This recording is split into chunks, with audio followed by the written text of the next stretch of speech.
તો હાલ ખબરોમાં આગળ વધી રાજકોટની વાત કરવામાં આવે તો રાજકોટમાં ગુજરાત માધ્યમિક બોર્ડ દ્વારા આજે ધોરણ 12 વિજ્ઞાન અને સામાન્ય પ્રવાહનું પરિણામ જાહેર થતાં જો વિદ્યાર્થીઓમાં ખુશીનો માહોલ છવાઈ ગયો છે। શહેરની જાણીતી ધોળકિયા સ્કૂલમાં પરિણામ જાહેર થતાં જ વિદ્યાર્થીઓ આનંદમાં ઝૂમી ઉઠ્યા હતા। વિદ્યાર્થીઓ અને શિક્ષકો એકબીજાને મીઠાઈ ખવડાવી ઉજવણી કરતા જોવા મળ્યા।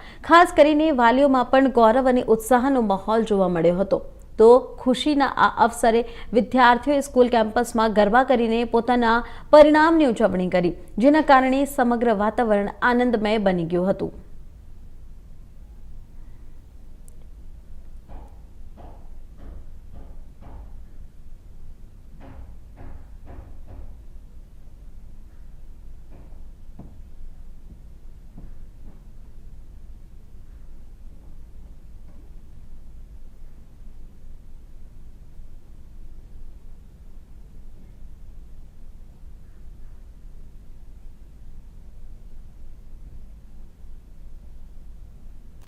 બારનું વિજ્ઞાન અને સામાન્ય પ્રવાહનું રિઝલ્ટ છે તે આજે જાહેર થયું છે। રાજકોટનું કહેવાય કે બહુ રિઝલ્ટ જાહેર થતાં વિદ્યાર્થીઓ અને સ્કૂલોમાં ઘણો ઉત્સાહ જોવા મળી છે। ભાઈ પાછળના દ્રશ્ય જોઈ કે રાજકોટના દ્રશ્યો છે જે કે અત્યારે એ વિદ્યાર્થીઓ પોતાની વર્ષ જે મહેનત કરવામાં આવી હતી તેને આજે મહેનતનું ફળ મળ્યું છે। ત્યારે આપણી સાથે વિદ્યાર્થીઓ છે એમની સાથે વાત કરી। શું કહેશો બેન, આજે જે વર્ષ દરમિયાન મહેનત કરી હતી તેનું ફળ મળ્યું છે?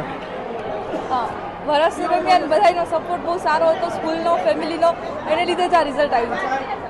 વર્ષ દરમિયાન કેવી મહેનત, કારણ કે સાયન્સ છે તે બહુ ટફ હોતું હોય છે, એક વર્ષ દરમિયાન કેવી મહેનત કરી હતી અને શ્રેય કોને આપશો? આખા વર્ષ દરમિયાન અમે લોકો સવારે 7 થી સાંજના 7 વાગ્યા સુધી સ્કૂલે જ હતા અને ટીચર્સના ગાઈડન્સ નીચે મહેનત કરી છે ને આ બધો શ્રેય સ્કૂલના ટીચર્સને, ભગવાનને અને મારા ફેમિલીને જાય છે। કેટલાક વિદ્યાર્થીઓ છે તે કહેતા કે આ બધી પરીક્ષાઓ આવતી હોય છે તેમાં ડરી જતા હોય છે, ખોટા પગલાં ભરતા હોય છે, તેવા તમે વિદ્યાર્થીઓને શું અપીલ કરશો? ક્યારેય નાસીપાસ ના થવું જોઈએ। જે રિઝલ્ટ આવે એ ક્યારેય લાસ્ટ રિઝલ્ટ નથી હોતું, એટલે હંમેશા ક્યારેય રિઝલ્ટથી કોઈ એક્ઝામ લાસ્ટ એક્ઝામ નથી હોતી।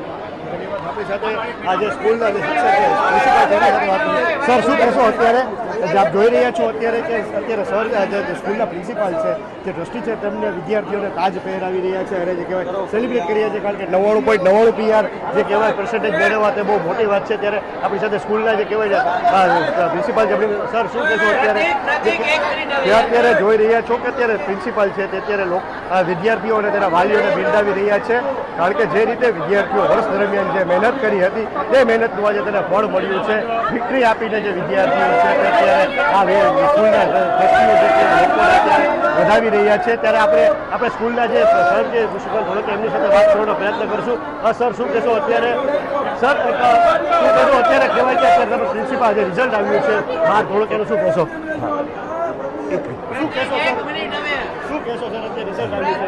આજનું જે પરિણામ આવ્યું છે એ બાળકોએ સતત 2 વર્ષ ત્યાં લીધેલી મહેનતનું આ પરિણામ છે।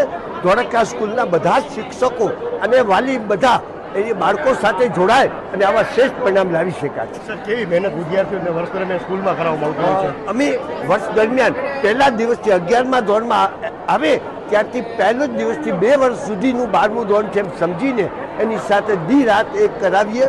એટલી મટીરિયલ, એટલી પરીક્ષાઓ અને એવો માહોલ પૂરો હતા વિદ્યાર્થીઓ અને જે સ્કૂલના ટ્રસ્ટીઓ જેમને સ્પષ્ટ વાત કરી છે કે જે રીતે વિદ્યાર્થીઓ દ્વારા જે અથાગ મહેનત કરવામાં આવી છે વર્ષ દરમિયાન તેનું આજે તેને ફળ મળ્યું છે અને જે આ ફળના રૂપે અત્યારે વિદ્યાર્થીઓ છે તે હરખ અને હોશભેર અત્યારે ઉમળકાભેર આજે પરિણામને વધાવી રહ્યા છે। ત્યારે અન્ય વિદ્યાર્થીઓને પણ વિદ્યાર્થીઓને સ્કૂલો દ્વારા અપીલ કરવામાં આવી છે કે જો કોઈ પણ ધોરણ હોય ત્યારે નાસીપાસ ન થવું જોઈએ અને જો કદાચ નાસીપાસ થઈ ગયા હોય તો આ ધોરણ જે પરીક્ષા પરિણામને બિરદાવવું જોઈએ અને જે કોઈ કે અત્યારે સમગ્ર જે બાબતો વિદ્યાર્થીઓમાં થતી હોય છે, કારણ કે જે રીતે વિદ્યાર્થીઓ નાસીપાસ થઈને ક્યાંક અવળા પગલાં ભરતા હોય છે, ત્યારે આ અવળા પગલાંને લઈને વિદ્યાર્થીઓએ જે કહેવાય કે નિર્ણય લેવો જોઈએ અને તેમાં વધારે મહેનત કરીને પરિણામને સારું લેવું જોઈએ।